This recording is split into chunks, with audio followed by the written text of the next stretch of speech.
Peacock fuels your true crime obsession with exclusive new originals like John Wayne Gacy, Devil in Disguise. He said to me, Klaus can get away with murder. Dr. Death, the undoctored story. This guy's dangerous. And Epstein's shadow, Ghislaine Maxwell. She inherited Jeffrey Epstein's secrets. There was this whole other world going on. Plus the most bingeable crime series, Buried in the Backyard and Snapped. And with the Dateline 24/7 channel that's always on. Did you want her dead? You can't not obsess. Sign up now at peacocktv.com. Hello, Darksiders. I hope you're all well. Today's story is less on the gory side and more on the tongue-in-cheek. Still, it deals with crimes against a woman, so listener discretion is still advised. With that said, let's get on with the show.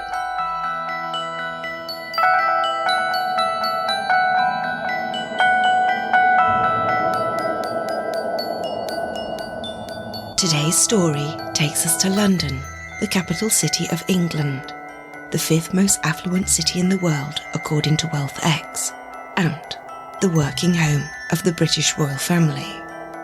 It was 8 p.m. on the 20th of March 1974, when 20-year-old ex-boxer Ronald Russell, known to his friends as Ronnie, was driving back home from Kent via the Mall when he thought he had come across a road rage incident. On the opposite side of the street were two cars. One of the cars was clearly blocking the route of the other, a maroon Rolls-Royce. Ronnie could see that there was some sort of altercation. There were people on the ground, bleeding and writhing in agony, and a man was waving a gun and trying to drag a woman out of the back of the Rolls-Royce. Without a moment's hesitation, or a thought for his own safety, Ronnie shot out of his car and went running towards the scene. As I went to hit him, he turned his head and I hit him on the back part of the head here. And he just turned and fired at me. This is Darkside, and I am your host, SuZe.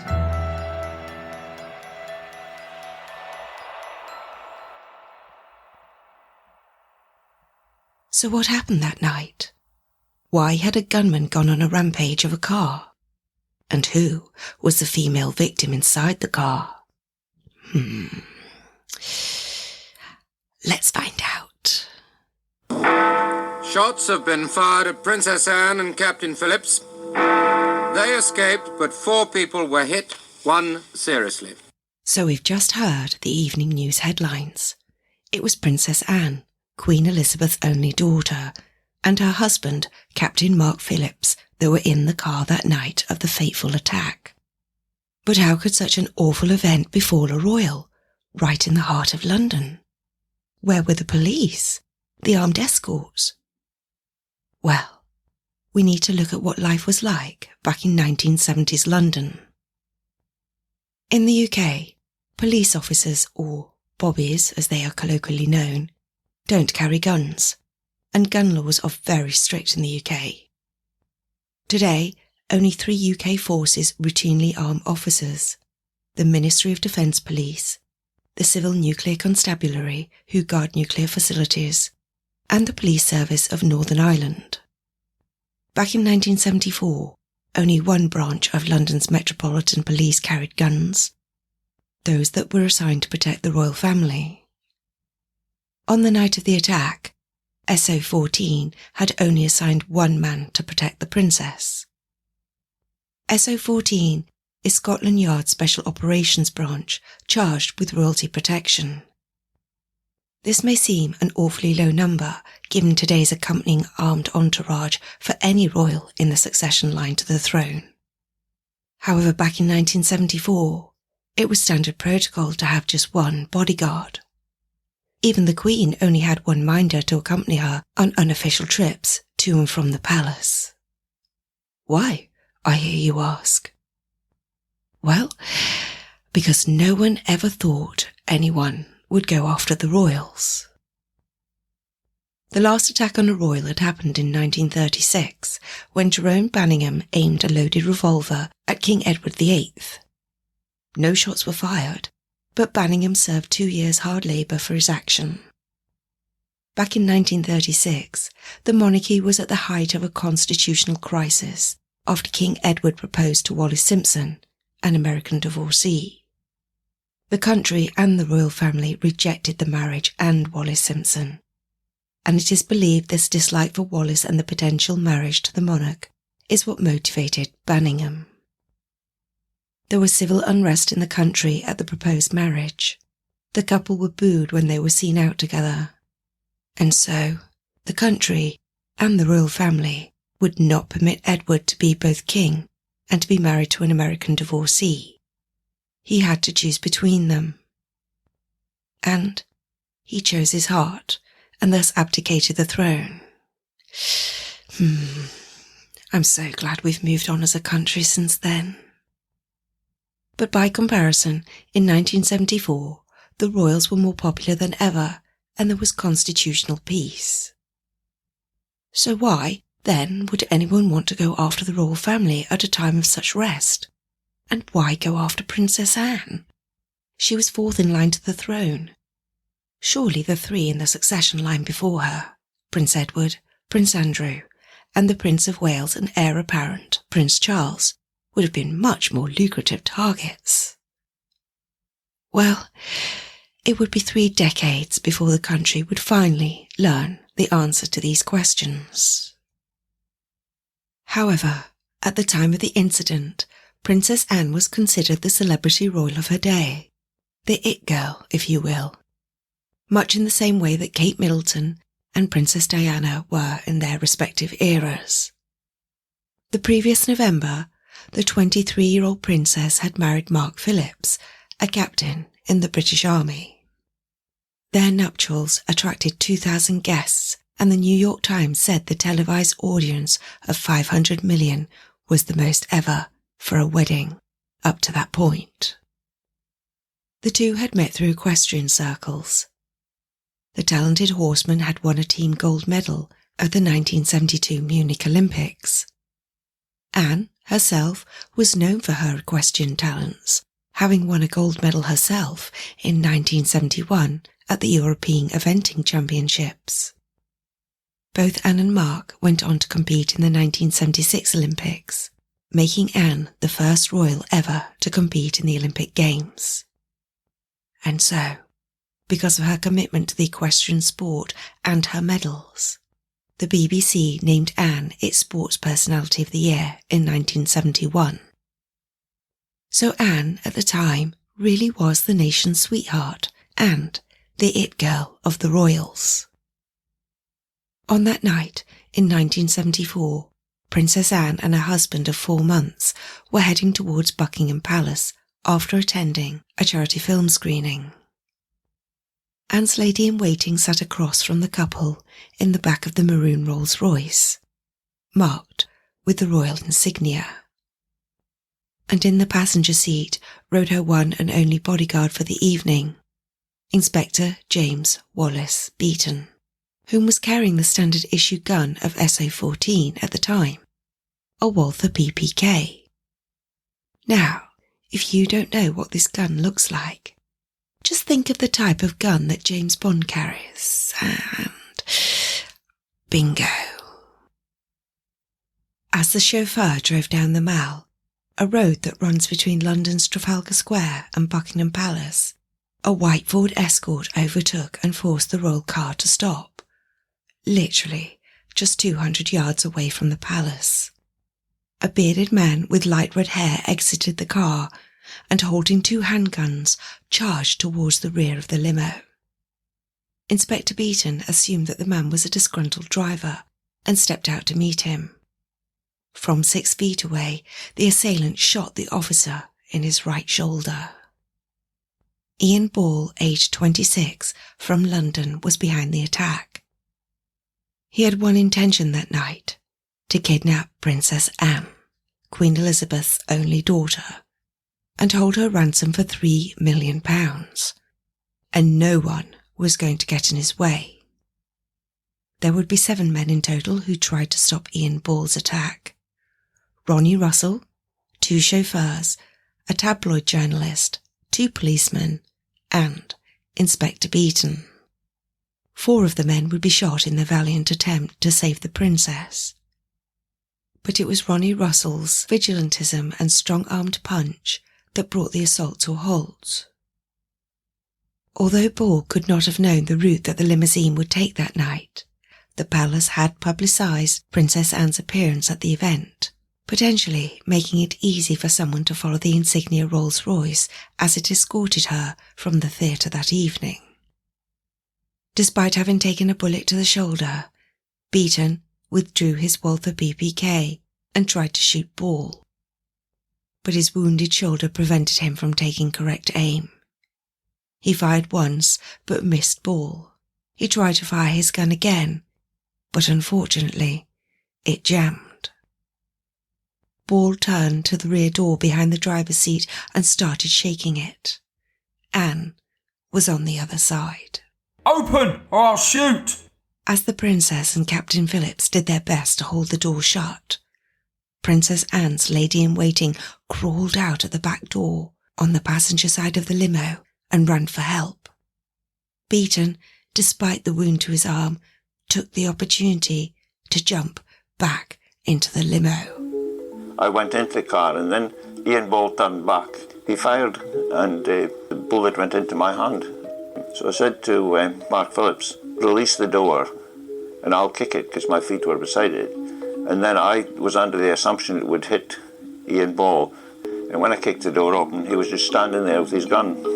He had two guns, one in each hand. I can remember seeing, the gun in the barrel pointing towards me. He shot me again in the abdomen. I was pretty dazed, so I got out of the car. But by then, I was really out of it. And luckily, of course, other people got involved by then. So the princess's bodyguard had been shot 4 times in a valiant attempt to protect her. But he could not stop the assailant, and he was depleted from his injuries. Realising that Beaton could no longer protect the princess, the chauffeur, Alexander Colander, stepped out of the car to confront the gunman. Ball shot him in the chest, and Colander fell back into the car. Pulling the back door open, Ball grabbed Anne's forearm as her husband held valiantly onto her waist. Ball kept demanding that she got out of the car, but Anne, calmly and dogmatically, refused. As the two men struggled over Anne, her dress ripped, splitting down the back.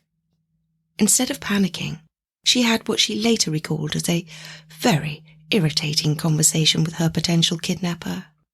Here is Anne, in her own words, describing her conversation with the assailant.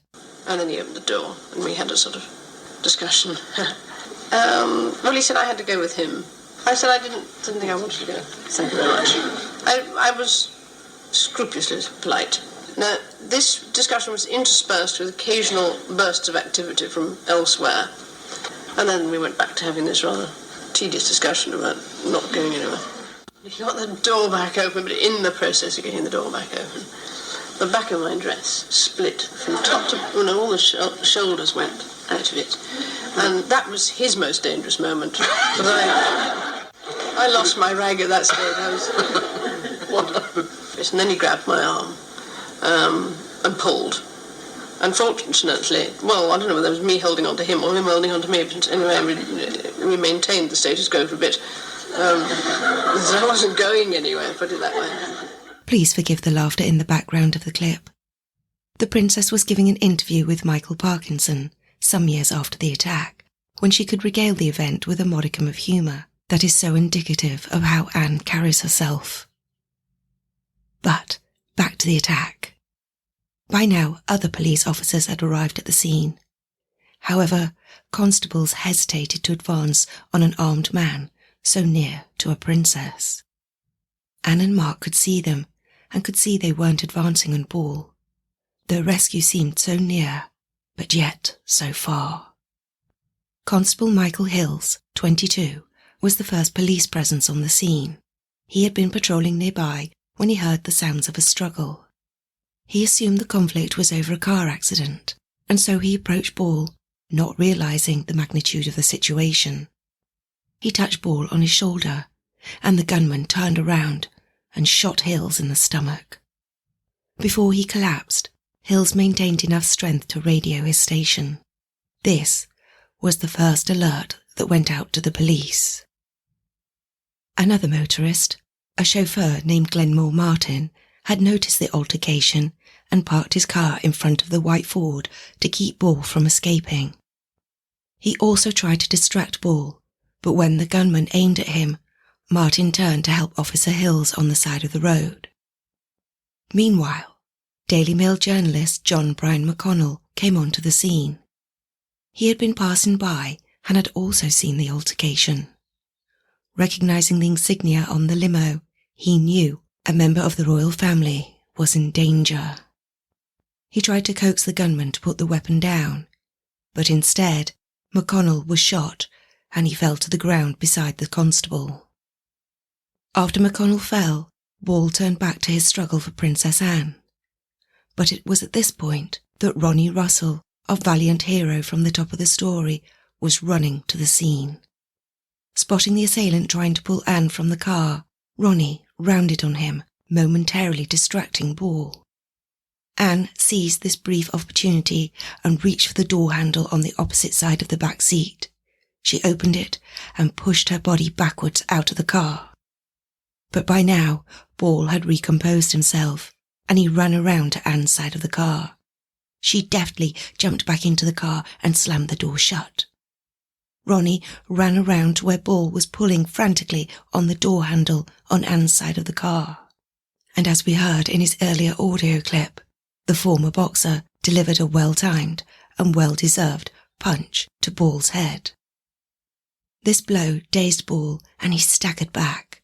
And now, the police, seizing their moment, started to close in and Ball began to get nervous.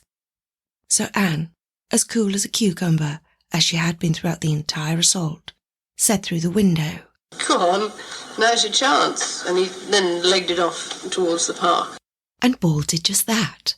He hightailed it away from the scene and through St. James's Park. Peter Edmonds, a temporary detective constable, saw Ball fleeing the scene and gave chase after him. He threw his coat over Ball's head, tackled him to the ground, cuffed him, and arrested him. The ordeal was over. Authorities found over £300 in £10 notes on his person. You've probably noticed by now that I have not provided much information on Ian Ball, other than his age and birthplace and what he looked like. Well, there's a reason for that. The then Home Secretary, Roy Jenkins, ordered an investigation into the incident, but advised that the details were to remain confidential. The story hit the headlines the next day, but because of Jenkins' confidentiality order, the only information released to the general public were exactly what I've stated to you: Ball's age, where he came from, and what he looked like. There was a hint that there may be a background of mental health issues, but nothing was very specific.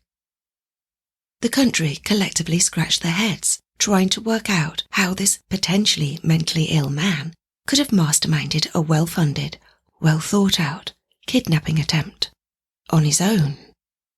In fact, the population and journalists alike went into overdrive with theories. Princess Anne was praised in the press and by her heroes on that night for her calm and cool demeanour throughout the whole ordeal.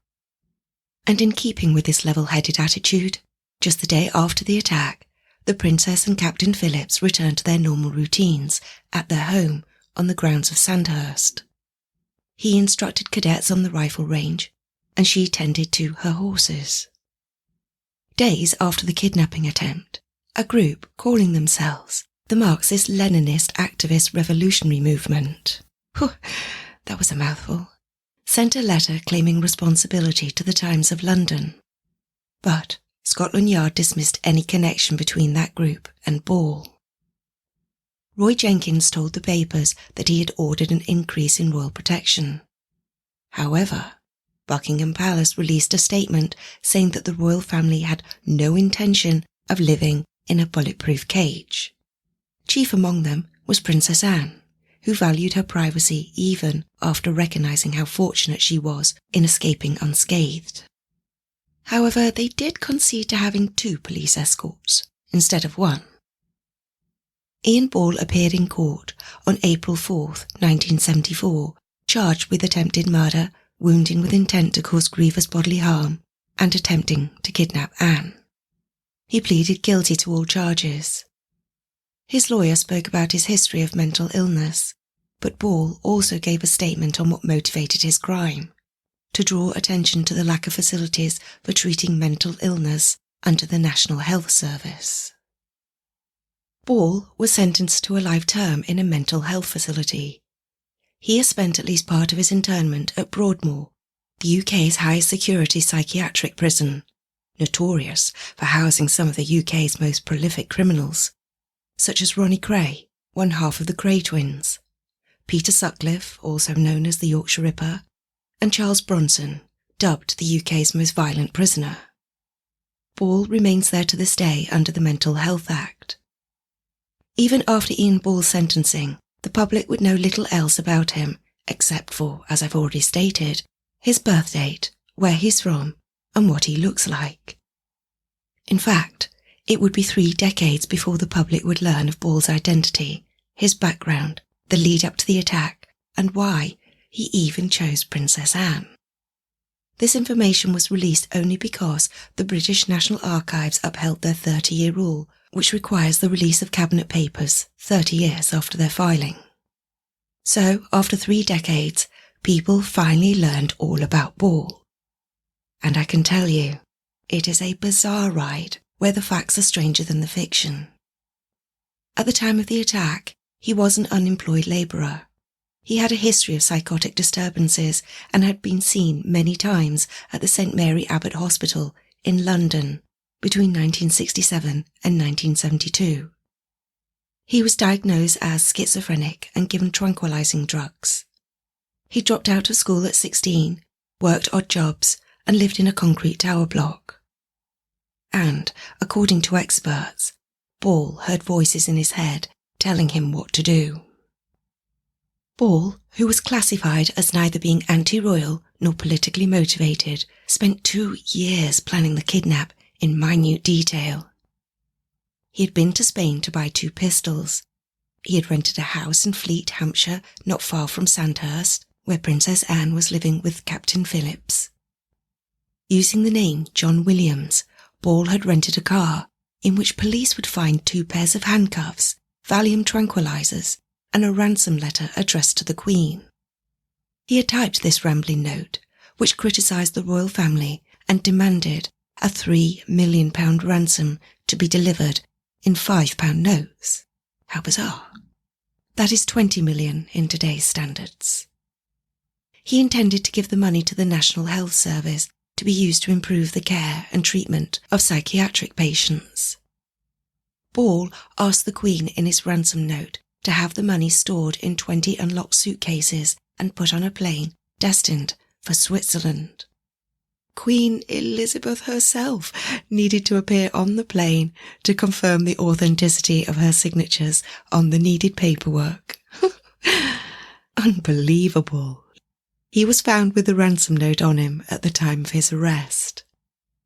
He'd attempted to destroy his Ball identity, burning his passport and other personal papers shortly before he carried out his kidnap plan. Not quite sure how you can get on a plane and go to another country without a passport. But okay, moving on. He had bought food, nightgowns and a toothbrush for Anne, as well as 3 pairs of handcuffs. He intended to fly from London with Princess Anne to Zurich in Switzerland. From there, he said she'd be released and returned safely home once he received the ransom money. For the final stage of his plan, Ball shadowed Anne for 5 days, merging into the crowd as he studied her routine and the people around her. To find out where Anne was going to be at specific times, all Ball had to do was call the palace press office, which told him the princess would be attending a charity film screening that night. In 1983, Ball actually had the audacity to pen a letter to a member of Parliament in which he claimed that the attempted kidnapping was a hoax and that he had been framed. But back to 1974, September to be precise. All the men involved in saving the princess that night were invited to Buckingham Palace. At Buckingham Palace, an investiture for the heroes of the Mall, followed by an informal reception in the White Drawing Room with the Queen, Princess Anne and Captain Mark Phillips. The meeting of the Queen, that was so special because, suddenly I'm going to do something that probably wasn't going to come into my normal life, was it? When she presented me with a medal, as she put the medal on me, she went, "This medal thanks you as the Queen, but I want to thank you as Anne's mother." Queen Elizabeth awarded the George Cross, Britain's highest civilian award for courage, to Inspector Beaton, the princess's bodyguard whom received 4 shots that night.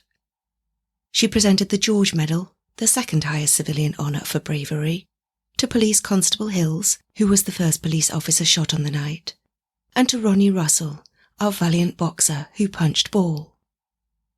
The Queen's Gallantry Medals, which is the third highest honour, to Police Constable Edmonds, the one that chased Ball through St James's Park, and to John McConnell, the journalist who tried to coax the gun from Ball, but was shot, and to Alexander Collender, the chauffeur who tried to confront Ball, but was also shot.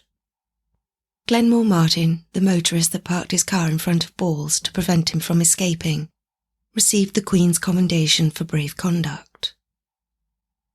Having shown so much bravery, Inspector Beaton continued to work for Anne for another 5 years. He subsequently worked for the Queen too. As previously mentioned, the Home Secretary, Roy Jenkins, had ordered an increase in royal protection following the incident, but this had been refused by the royals. However, in 1982, both the royals and the Metropolitan Police were going to come to regret that decision. Just 10 years after the botched kidnapping, Scotland Yard came under criticism from the press for failing, once again, to protect the royal family. This time, an unemployed man scaled the palace walls and snuck into Queen Elizabeth's bedroom. Apparently, the two talked for 10 minutes before the Queen could summon help. And so, as a result of these two events, both Ball and the bedroom invader, Scotland Yard reorganised the Royalty Protection Branch and placed one of the heroes of that night of the attempted kidnapping, James Beaton, as its superintendent. In subsequent years, significant changes were further implemented to protect the royals. When the attempted kidnap happened back in 1974, there was no backup vehicle, no radio communication within the vehicle to call for help. Training on how to protect a royal was non-existent, and the weapon that they were issued, the Walther PPK, the James Bond gun, well, it was notorious for malfunctioning. James Bond never seems to have a problem with it though. But then again, back then, nobody ever contemplated that anyone would want to go after the royals. In the aftermath of Ball's foiled kidnapping and the Queen's unwelcome bedroom visitor, much more stringent protection procedures were put in place. Royal cars now had escorts.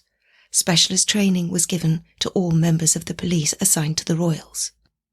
And those pesky, jamming Walther PPKs were immediately replaced. This story, you would think, would be coming to an end at this point. But something happened in 2020 that brought this event back into the public focus. Remember Ronnie Russell, a valiant hero at the top of the story, that laid the punch that stopped the attack on Princess Anne? Well, he entered the news in February 2020, and not for the best of reasons. Ronnie, now 72, has been suffering from a suite of health issues for the past few years. Even though we are extremely fortunate to have free healthcare in the UK, thank you NHS, we love you, Ronnie has had to seek out private treatment and incurred other costs associated with his health. As a result, he has been left financially insecure and worried about his future, and especially how to pay for his funeral. In a heart-wrenching decision, Ronnie made the choice to sell his beloved George Medal bestowed on him by the Queen. He has kept the medal all these years as a showpiece, but now, in his dotage, needs must. The story caught the attention of the media.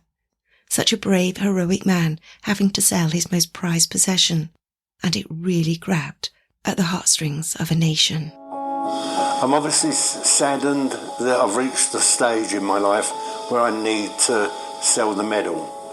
The end isn't always that far away. I want to know that I've done enough to bury myself. The medal went on sale at Dick's Noonan Webb and had an expected sale price of £20,000, or roughly about $25,000.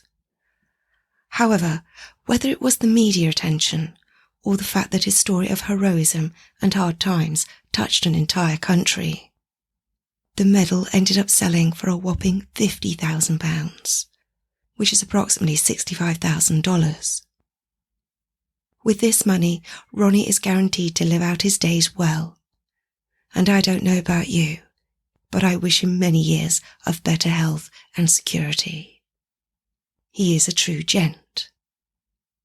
So there you have it. The story of the attempted kidnapping of Princess Anne and her 7 valiant heroes that came to her rescue. All the men that night are worthy of the medals they received, especially Superintendent Beaton, whom received the brunt of the attack, sustaining 4 bullets. But Ronnie particularly stood out to me. Unlike the other defenders of the princess that night, Ronnie didn't know that there was royalty in the car. As a member of the general public, he dove headfirst into a very lethal situation, simply to help a woman. He thought nothing of his personal safety as he jumped over the bodies of the other fallen heroes lying in pools of blood to try stop the man from attacking the woman. That to me is the epitome of bravery, because I don't know about you, but if I came upon such a scene of carnage and violence, that I'd have the courage to wade into the fray. Would you? I hope you enjoyed today's story. It's been a little less macabre than last week's. I thought we could all do with something a little less dark, especially in the light of all the doom and gloom that 2020 has handed to us. But don't worry, this is only a mild reprieve, for Darkside will be back next week with a story that I promise you will make your stomach churn and curl your toes. It did me. I'd like to end each episode with my thanks going forward. Darkside is just 2 episodes in, and already I'm getting a lot of lovely feedback from you all. Thank you so much. And if you like this podcast, please can I ask you to rate and review it at Apple iTunes or wherever you listen to your podcasts? It really does go such a long way to helping Darkside be shared by the platforms in order to reach more lovely ears. Besides, you would be making one little podcaster who has finally been released from Tier 2 hell and back into some sort of normality very happy. Go on, I know you want to. And speaking of thanks and sharing, my little podcast has been reaching the ears of some new countries, so I'd like to give my thanks to them. Now I have to forewarn you, I speak no other language than English, so I'm quite sure I'm going to be asking to fry your cat in Filipino rather than thanking listeners from their respective countries. But I'll give it a try. Okay, here we go. This week, I'd like to thank Sri Lanka, Ayabovan Saha Bahoma Istuti, and the Cayman Islands. Hello and thank you. Okay, I couldn't really butcher the Cayman Islands, could I? But I'm quite sure I did just fry a cat in Sinhala. My deepest apologies, but I'm sure you can tell that I'm trying. Also, why don't you come join me on Facebook? Just look up Darkside. Love to have you along for the ride. Or if you'd like to reach out and have a chat or just PM your feedback, you can contact me at info@darksidepodcast.co.uk. So with that said, please don't forget to stay safe, stay alert. SuZe, over and out.